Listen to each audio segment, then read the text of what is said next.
Good evening, everyone. Thank you for coming. It's a great honor to be here. Once again, speaking at Japan Society, I'm kind of thrilled and awed to follow my distinguished co-speaker tonight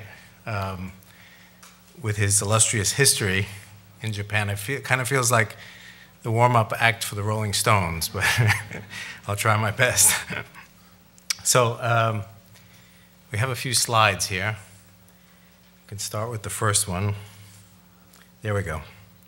So before I jump into this, I'd just like to say a few words about why I'm here talking about Ishikawa, food and culture.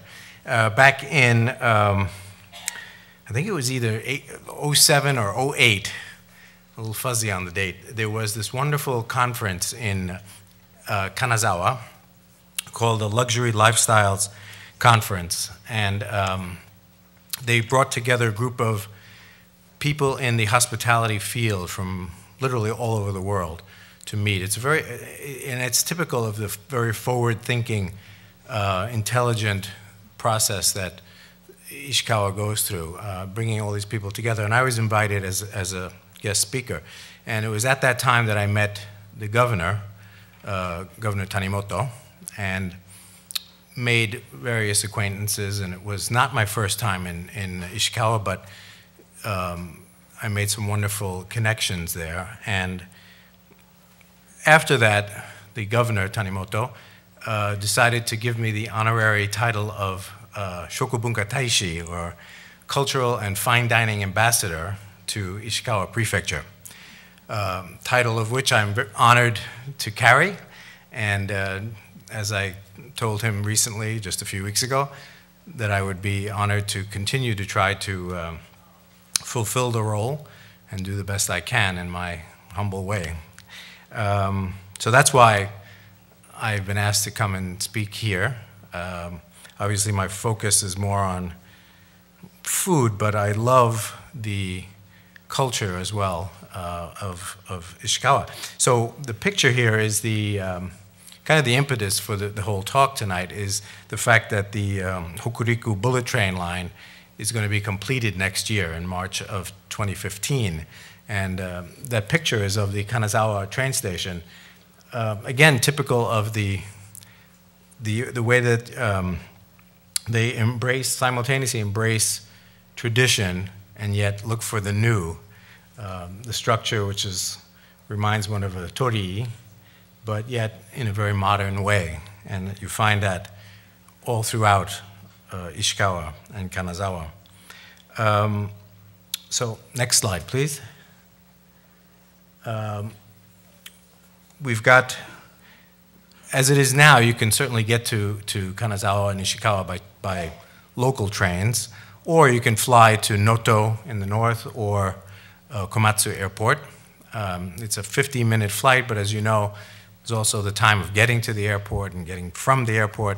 So this train is really going to be an amazing thing, to be able to leave, let's say, from downtown Tokyo and arrive right in Kanazawa on the bullet train, which is, I'm sure most of you have experienced the bullet train. It's just a wonderful experience. So we're looking forward to that. 2 hours and 28 minutes, not bad.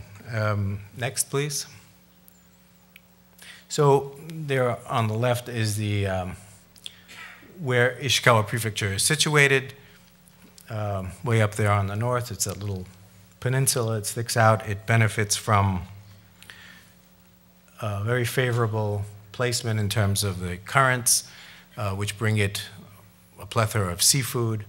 And the richness, the deep cultural richness and also gastronomic richness comes from the Maeda clan. And you see the picture of Toshio Maeda. That statue is in Kenroku-en Garden, who in the feudal era in Japan founded the samurai clan, the Maeda clan, and really laid the foundation for what Ishikawa Prefecture is today. They had a strong inclination toward fine craftsmanship, culinary they were patrons of the arts. They invited craftsmen to come and work in the area, developing the lacquerware, the silk for kimono, ceramics, all these kinds of things, kutaniyaki, all of these things developed under the patronage of the Maeda clan. It was a very wealthy clan. They took advantage of the rich, as I mentioned, the products of the sea, but also the land in growing incredible rice. I've heard it said that the clan was worth 1 million koku, which, as you may know, is a koku was how much rice to support one person for a year. So that's a lot of rice, and it made it a very wealthy clan and gave it the ability to support the arts and the culture of Ishikawa. Let's go to the next slide, please. So these are some of the things that were developed during that period and continue to this day, and you'll hear much more about that with Ohi-san. The lacquer, the gold leaf, 98% of the gold leaf that is used in Japan comes from Ishikawa Prefecture. I have a friend in Kyoto who's a wonderful gold leaf artist who uses the product. It's just an amazing products that are also used for the culinary, where we have gold leaf in various forms. I think you might be able to sample some later on. And the porcelain.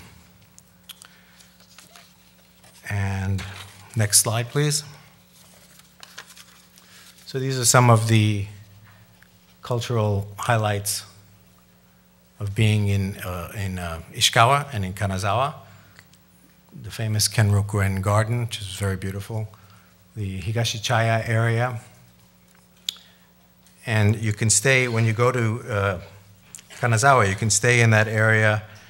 Once I stayed in what are called the machiya, these wonderful little homes, like a little studio, like apartments, where you have all the facilities you need. It's traditional tatami rooms and a little tea room, and it's just a wonderful way to experience the city. So for me, one of the great things about the culture in Ishikawa is that it's still very much alive. When I go there, I experience it in a visceral way through the people I meet and their connection with the land, with the products that they make, and their own culture. So many different crafts and so many different works of art. There are many National Living Treasure artists in Ishikawa. And in addition, let's go to the next slide, please. There's the food culture, which is the thing I'm most impressed with and comfortable with speaking about. But this actually was a dinner that I had. I was just in Ishikawa. I got back on the 23rd. Took a trip with several friends, one of whom is here, to look at different products. And this was one of my favorite restaurants from Chef Takagi-san at the restaurant Zenia, which if you go to Kanazawa, you must visit this restaurant. It's really spectacular. Unfortunately, I didn't get all the pictures of this was not the entire meal, but he did some beautiful things. On the top left is my favorite fish called nodoguro, or black throat, which he is a master of cooking. It's, you don't see it much here. I tried to get it once here for an event. It was just terribly expensive, but he just simply grills it. That is, on the top of that sort of white julienne thing is actually matsutake mushrooms. It's a very unusual treatment that he cut up, wrapped up in aluminum foil. I think he put a couple of drops of dashi and then put it on the grill and let it steam. I've never seen a preparation like that. Underneath the fish, you can barely make out as a kind of a celery-like plant. He had a little onsen tamago there. But it was just amazing. The fish just sort of melts in your mouth. Below that was the sashimi with those little, very, very tiny cherry tomatoes. Those shrimp were just as sweet as you could imagine. There was some buri. Just an amazing, amazing presentation. By the way, the dish is he uses pieces, and I believe Ohi-san said that some of his pieces are there as well. In the restaurant, he'll use pieces that are several hundred years old. And I don't think they put them in the dishwasher, but it's always a treat to eat there because of that. Bottom right was the ikura and some sushi with the ginkgo nuts. And in that little jar, a little pot there, was salted uni, which was really amazing, and it went extraordinarily well with sake. Yeah. And then on the top right was the main dish, which is kind of, I think he was doing a play on a dish called jibuni, which is like a duck stew, which usually includes fu, or the wheat, the gluten. But this was beef, actually, and he did it in an oyster sauce, slightly thickened, with a roast pepper and some squash, and little rice cracker crumbs on top there. It was truly delicious. And what we don't have here, which was really an amazing dish for the rice course, was a matsutake gohan. So the rice cooked with fresh matsutake mushrooms. And then he did something, everyone I've told this sort of raised the eyebrows. He put very softly scrambled egg on top of it with some chives, which was amazing. Kind of not at all traditional, but really an amazing combination. And he just does wonderful surprises like that. I think there's the next slide, if you would, has on the bottom left, when we visited the governor, he was raving about these ruby Roman grapes that apparently are only grown in Ishikawa.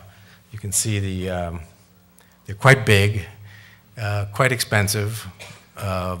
We saw in the Omicho market, which I'll talk about in a second, we saw one bunch that was ichiban yen, so it's about $100 for a bunch.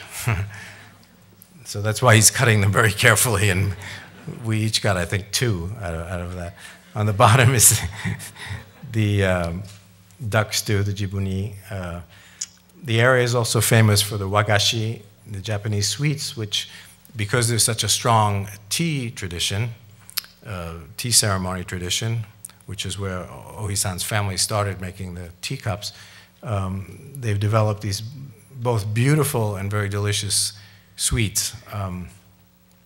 And then the top left is the Omicho market, which Takagi-san first took me to, and it was just astounding. It's just a beautiful market. I love the fact that it's of a scale, kind of a human scale, and the fish that you see there is just remarkable. I saw things I've never seen anywhere else. There's one product that many Japanese don't even know when I speak to them about it. It's called kuchiko, which is the dried ovaries of the sea cucumber.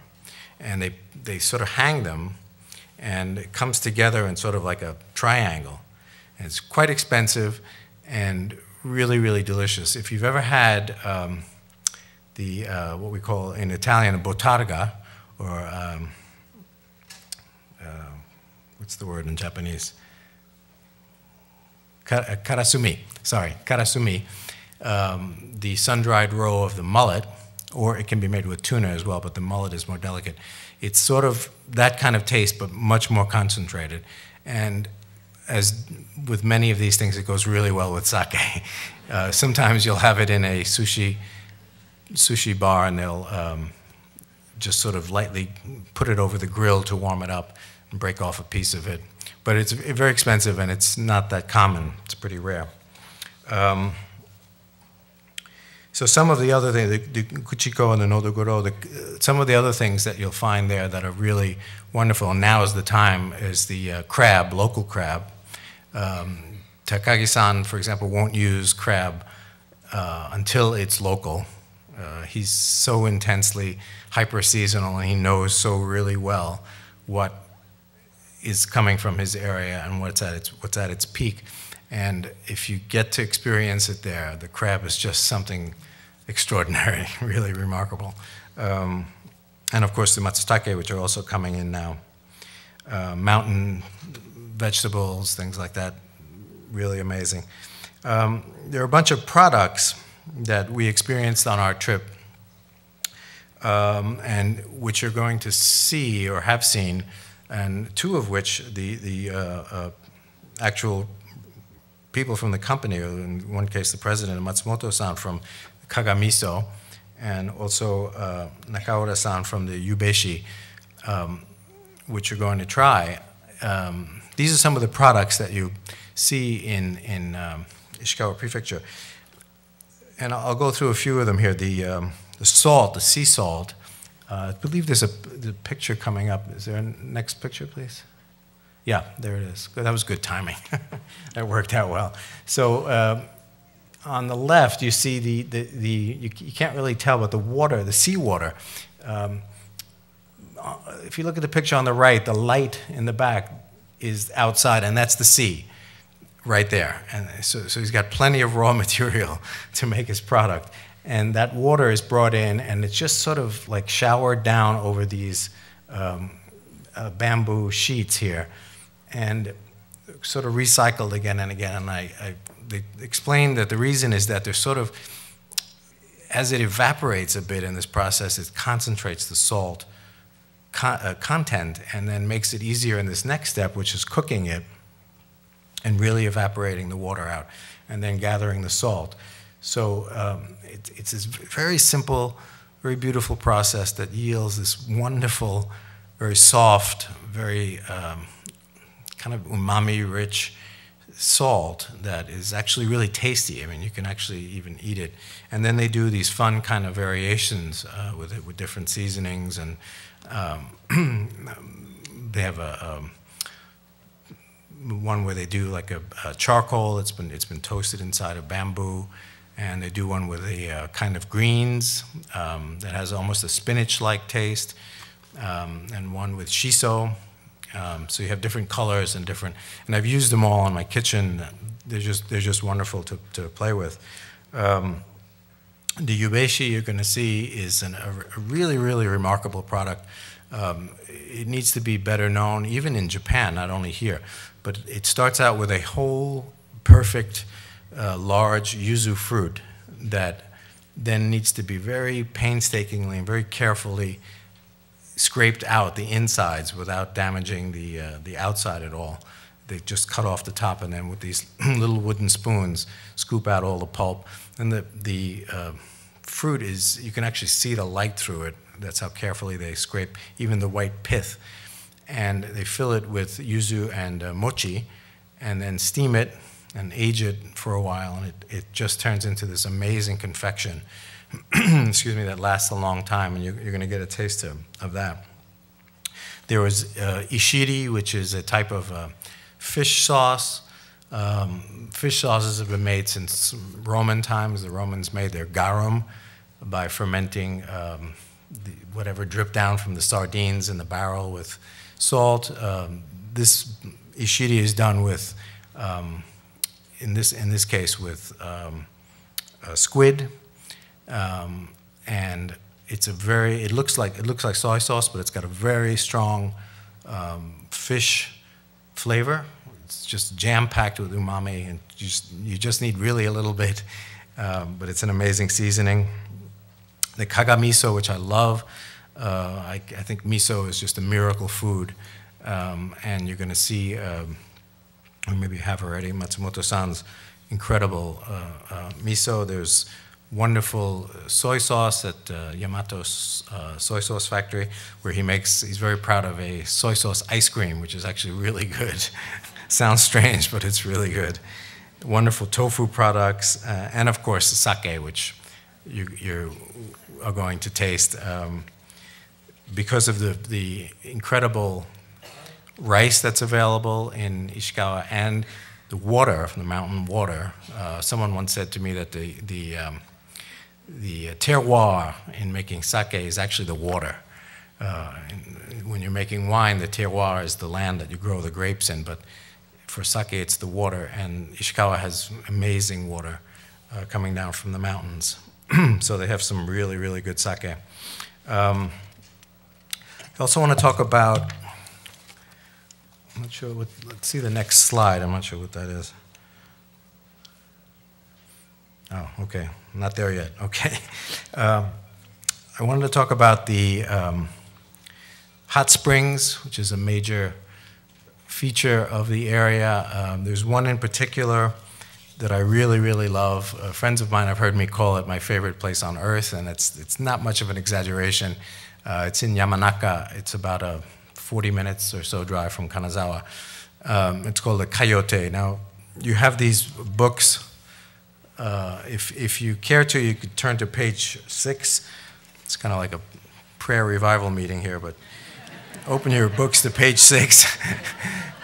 Thank you for the lights. I'm asking you to do this because there's a picture there of what's called a rotemburo, an outdoor hot springs bath. And I just wanted to share with you a personal thing. On September 17th, I was sitting in that tub looking out, and it was dusk, so it was quite a bit darker than you see in the picture, with that wonderful light in between when it gets dark and when the sun hasn't completely set. And if you look where the, sort of like where the fountain head is, where the water's coming out, right behind that, there's that little dark space in the woods. As I was sitting there by myself in this beautiful light, a gray heron flew out from that area, silently, majestically, right toward me, and then just turned off and went.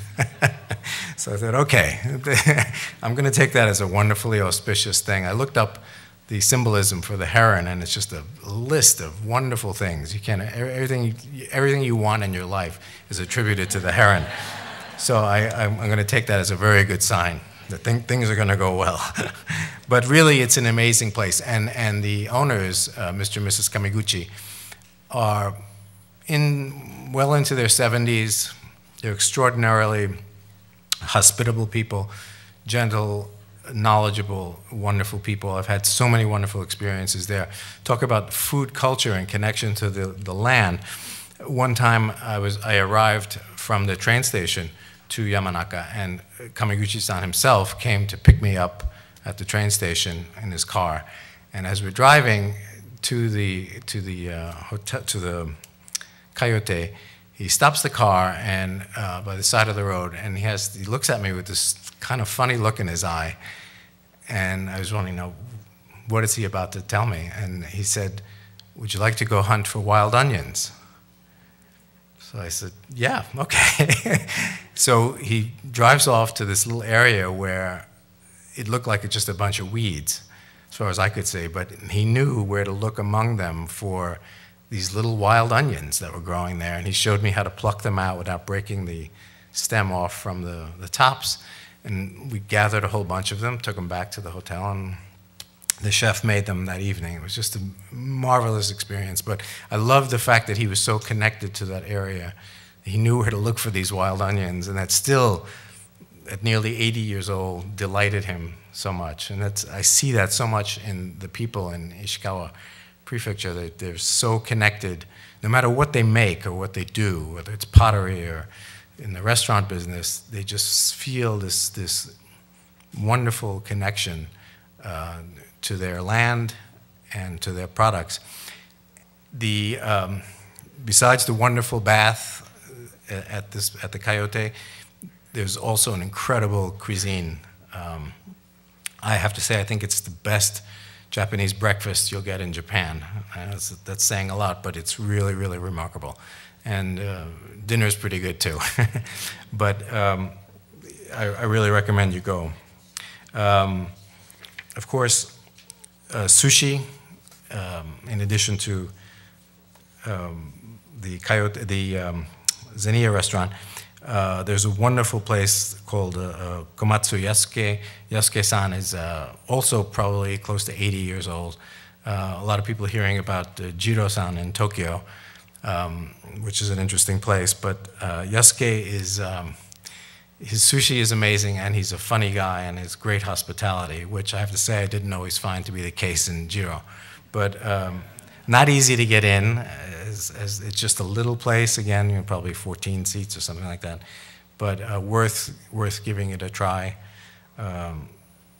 Kanazawa, Ishikawa boasts amazing sushi. The fish there is just, the variety and the freshness is just incredible.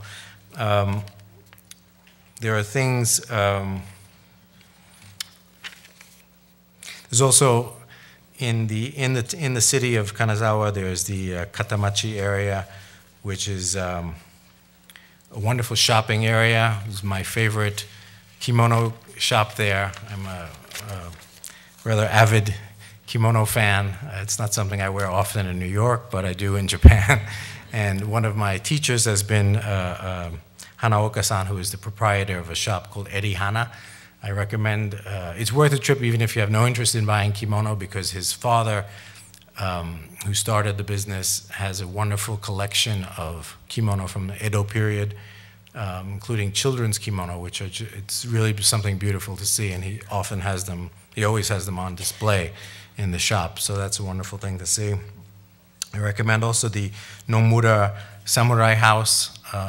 There's a samurai area in Kanazawa. It's really well preserved, and you really, walking down those streets, you get a sense of what it was like to be back in Edo period and walking around town.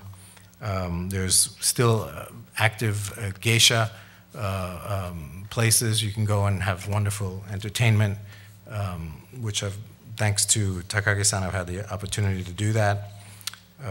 It's fun to sit and play drums with them and singing and dancing. We also visited the Asano taiko factory, where they make the huge taiko drums, which is another part of the culture in Ishikawa. Amazing museums, the 21st Century Museum of Contemporary Art is just, the facility itself is just magnificent to see, and the art that's contained within is definitely worth going to.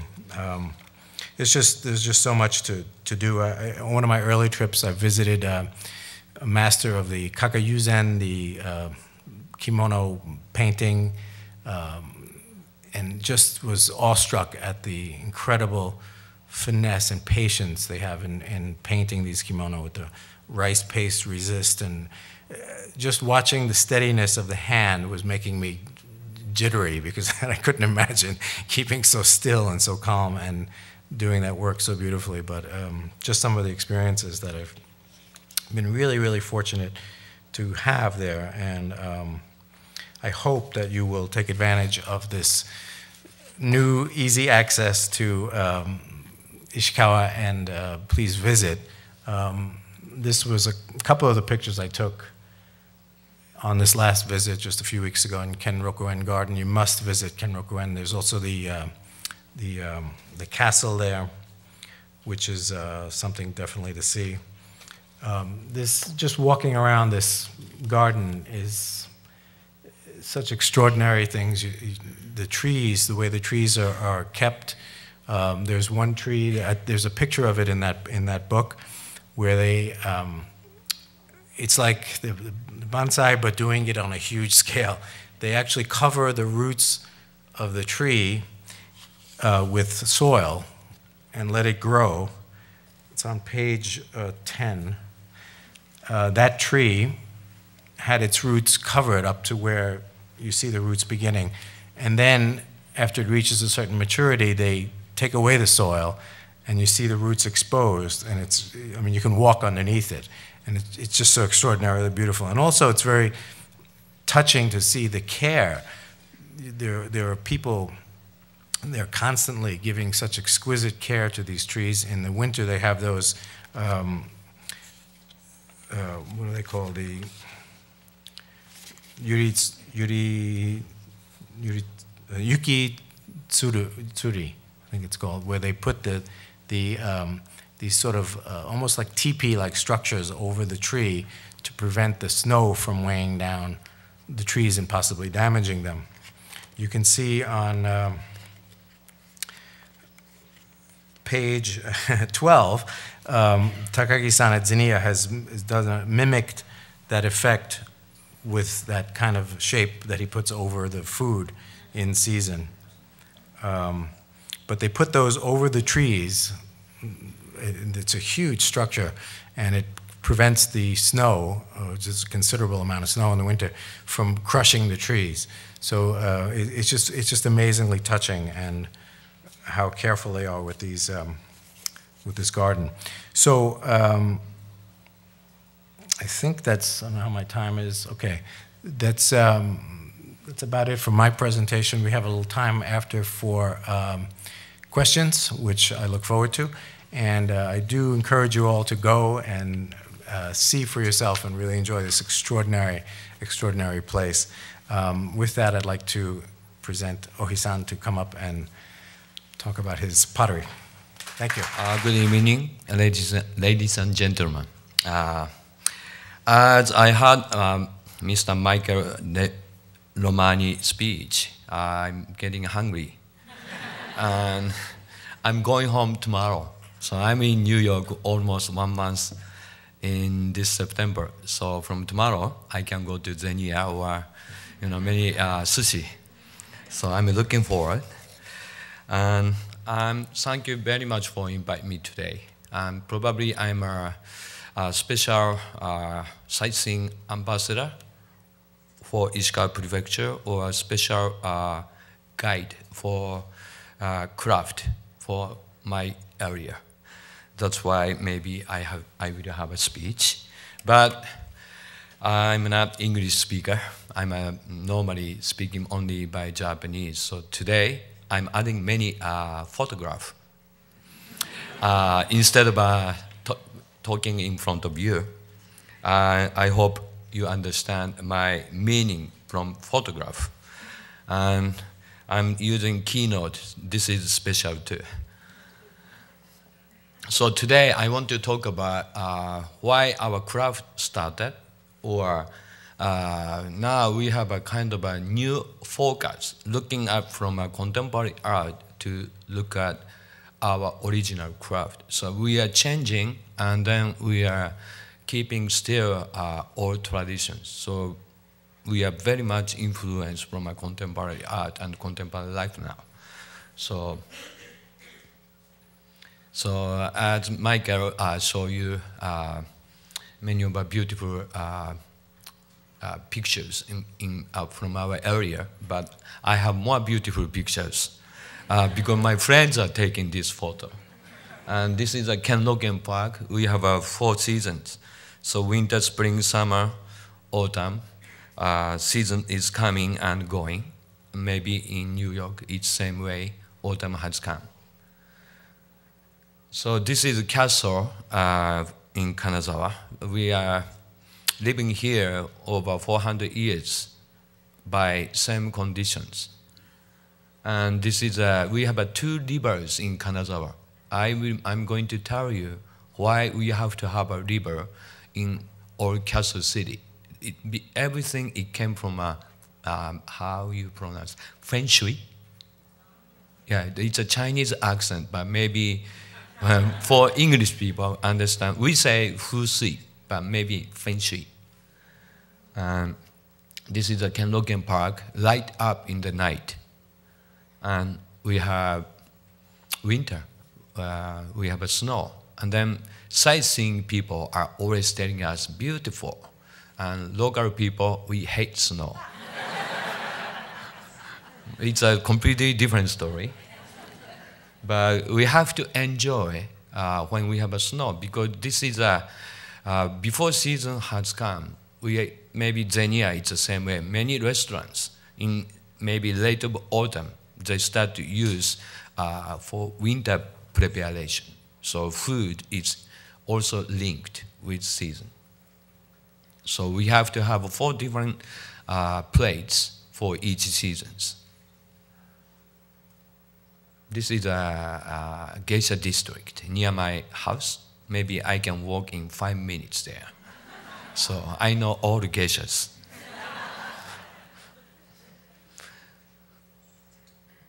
So my city, Kanazawa and Ishikawa, I can say we are living with tradition and contemporary life now.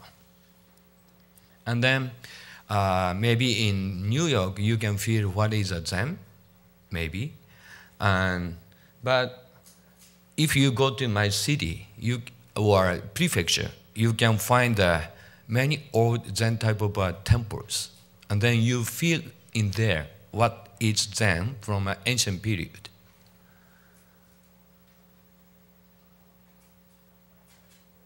I'm also monk. I can read the Buddhism Bible, but don't think from my haircut.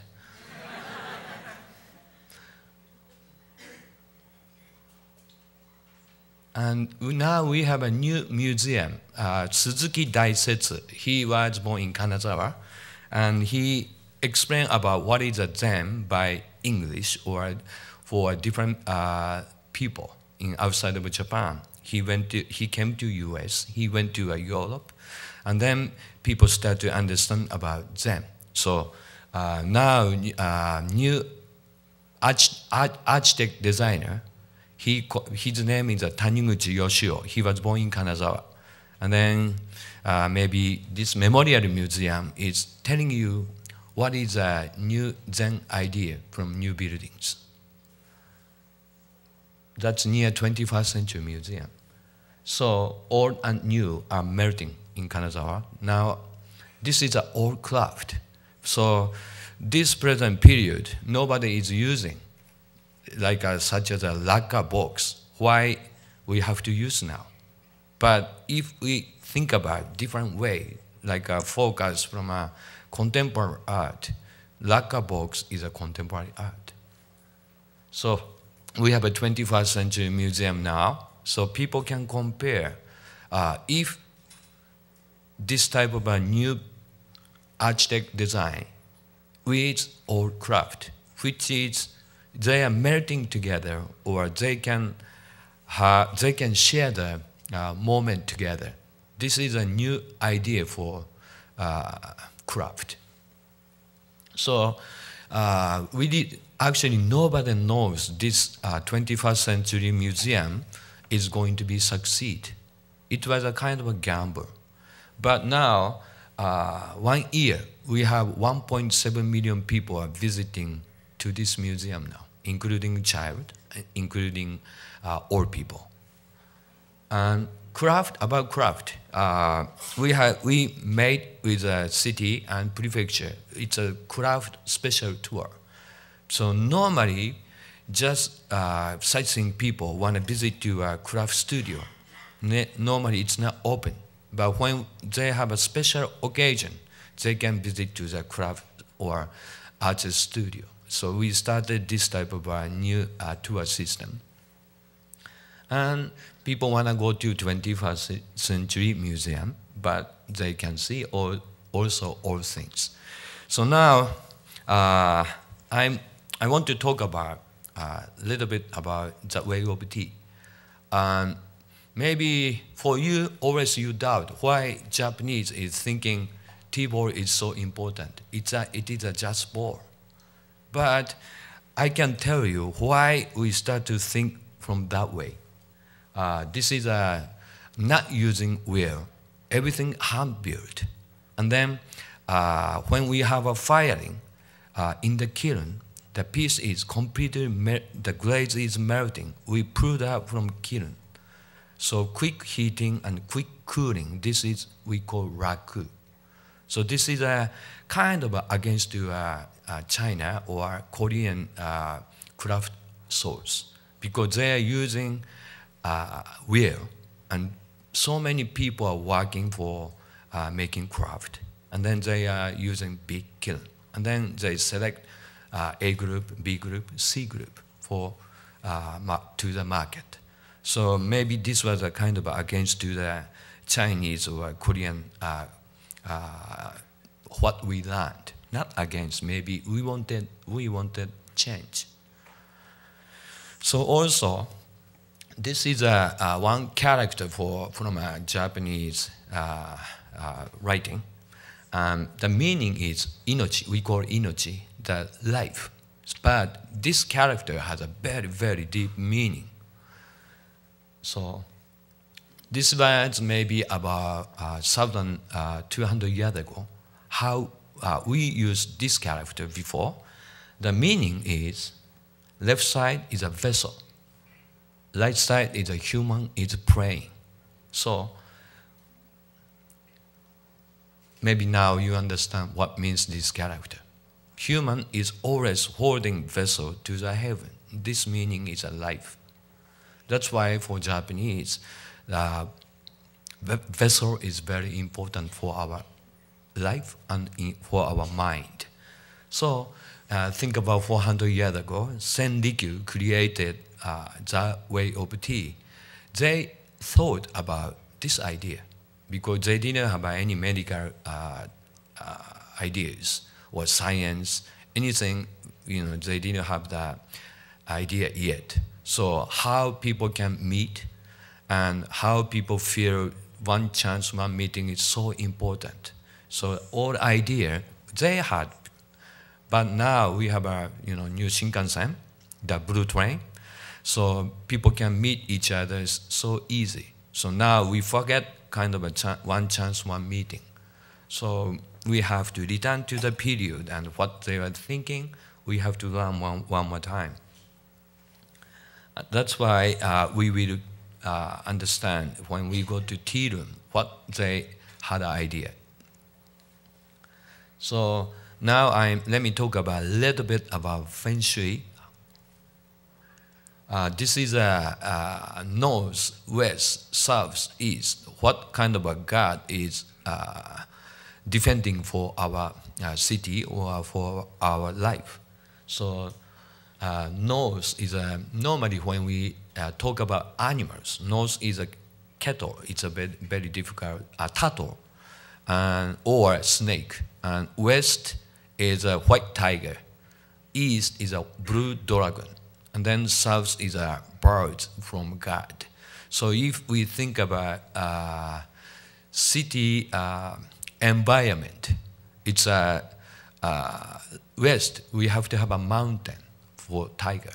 And then east, we have to have a lake and mountain for blue dragon. And then south is a beautiful, pure water.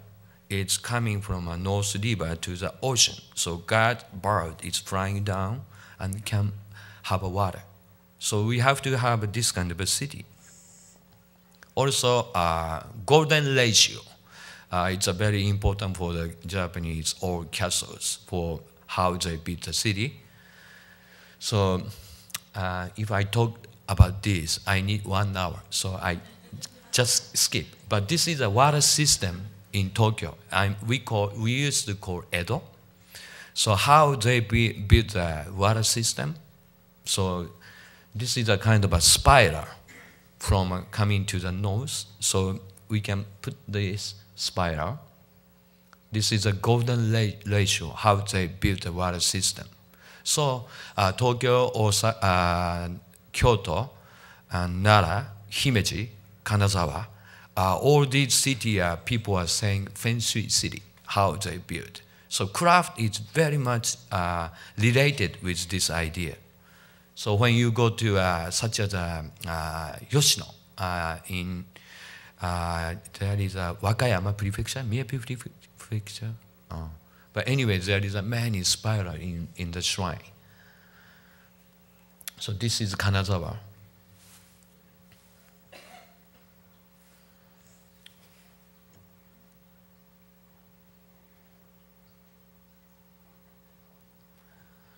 So this is a map in Japan and how Kanazawa, where Kanazawa and Ishikawa is located.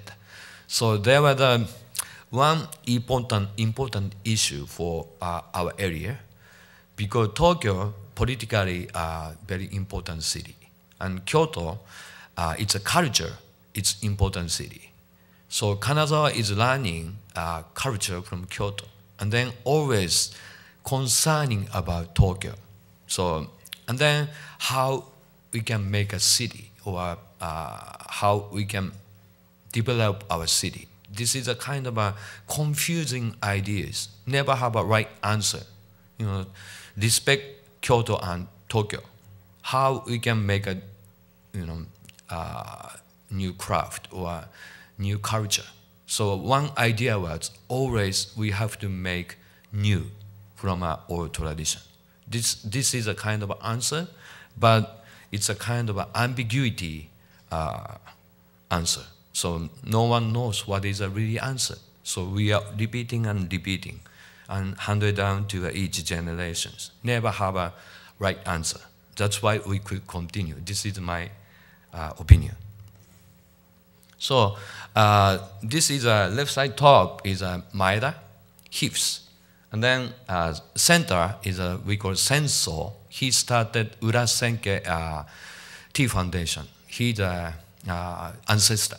And then right side is my first generation. He doesn't have a hair. Yeah, DNA. And then one of my first generation made this table. And then by Senso, Urasenke guidance. So you can see the spiral there. So the spiral is not just design. It has a meanings why have to have a spiral. So this is a spiral motif. As I show you, all the city was built from golden ratio. So table is the same. And then if you go to Kyoto, there is a national treasure for this house, also gate. And look at the top of the roof. There is a spiral again. So it was said that Senso, when he was in Kanazawa for over 20 years, and then he went back to Kyoto from Kanazawa, and then he established Urasenke.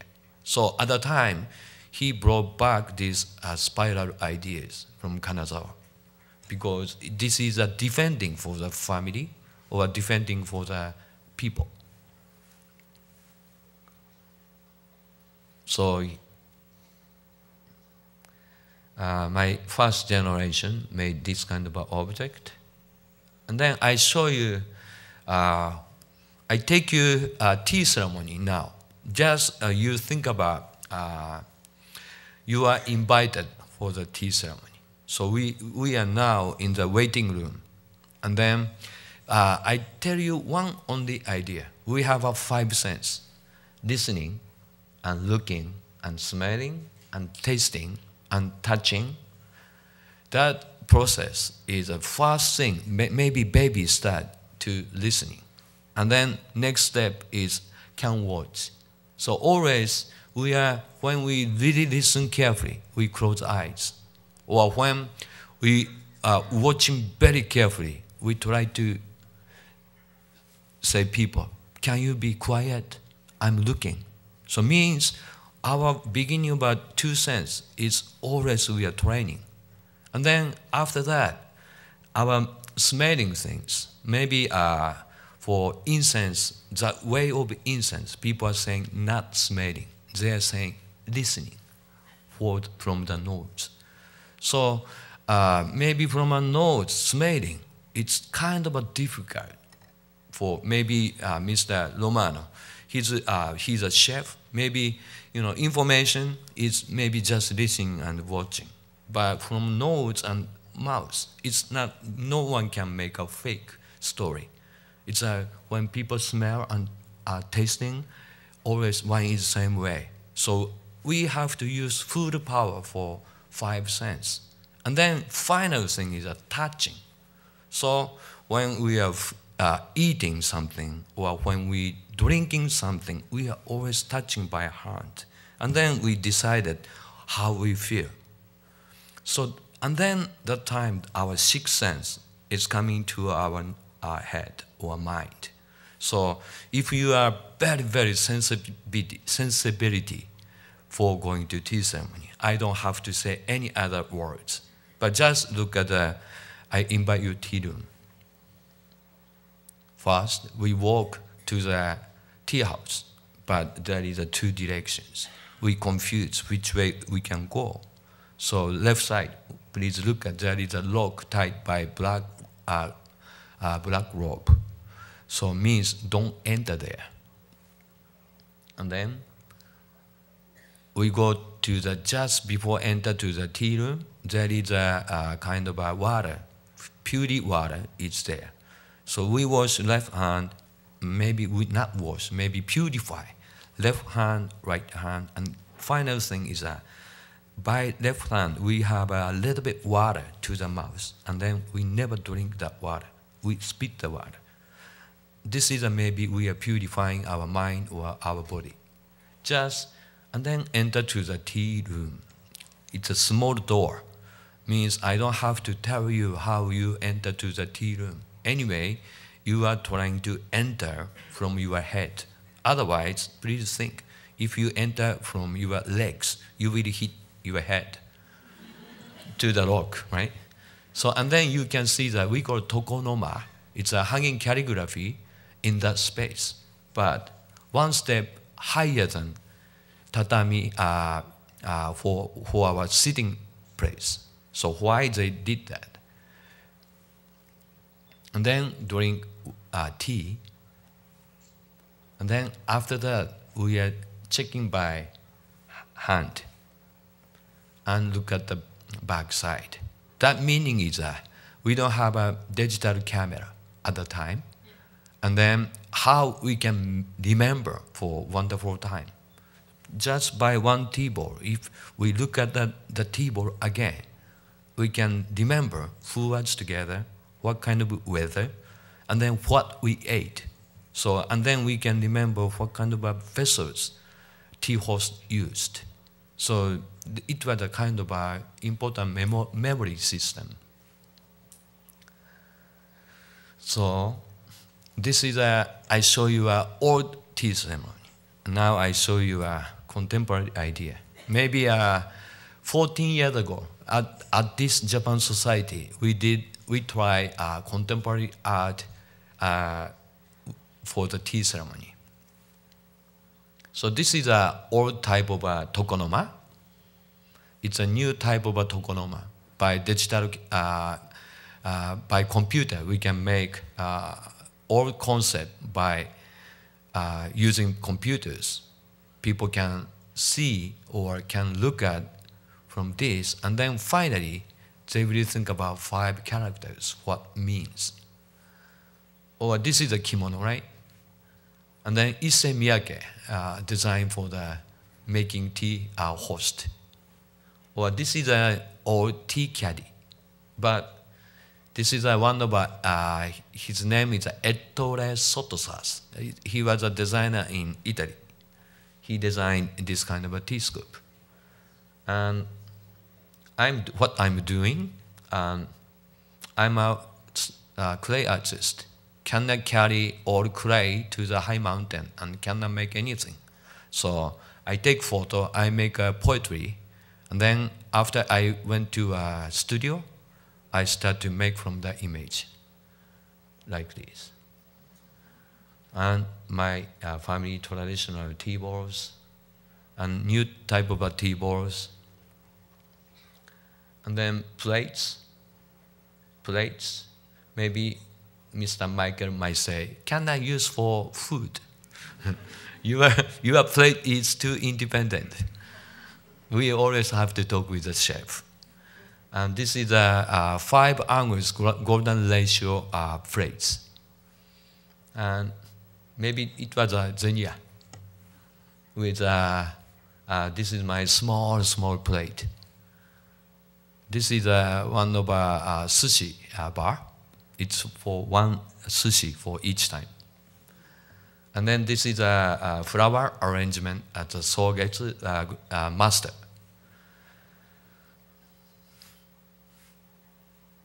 Now I'm making a new design for Macau or a new type of hotel for Japanese restaurant. I'm a supervisor. Do you know Japanese Butsudan for Japanese family temple, like a door? I'm using for a wine cellar. And this is a steakhouse. I know people like yoroi, And I designed kimono by myself. My new way of tea, I designed a cabinet too.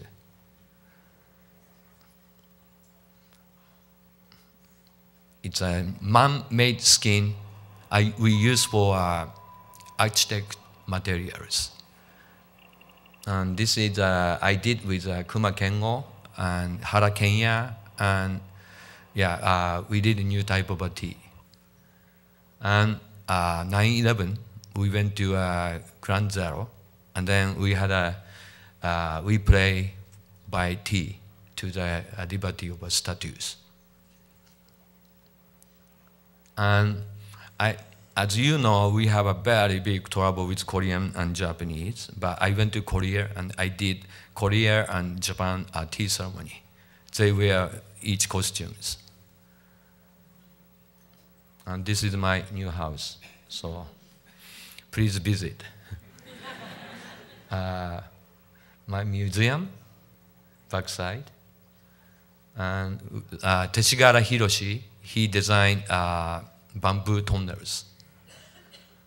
And new gallery designed by Kuma Kengo. And new chair and tables, tea rooms. And Senju Hiroshi gave us water fountain, Fusuma. So this trend is coming March 14th. But our city, local people, we have to remember what was, original things, why we started. Otherwise, it might be gone by good transportation. So we have to remind again by good chef when they are cooking good food. We have to have this 5 of sense, and then we have to wait. Our 6th sense is coming. So I think my city is ready for this kind of environmental station. So please come to Kanazawa and Ishikawa Prefecture, and let's share tea together.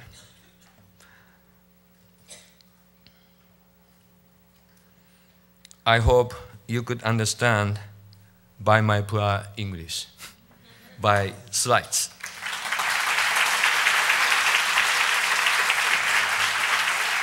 Thank you all. I noticed you mentioned that you were here for a month, and I know you've been in Japan. What do you see as the influence of New York or American culture on the traditional Japanese of your hometown? Maybe asking you? No, that's weird. Yes, the sound is okay?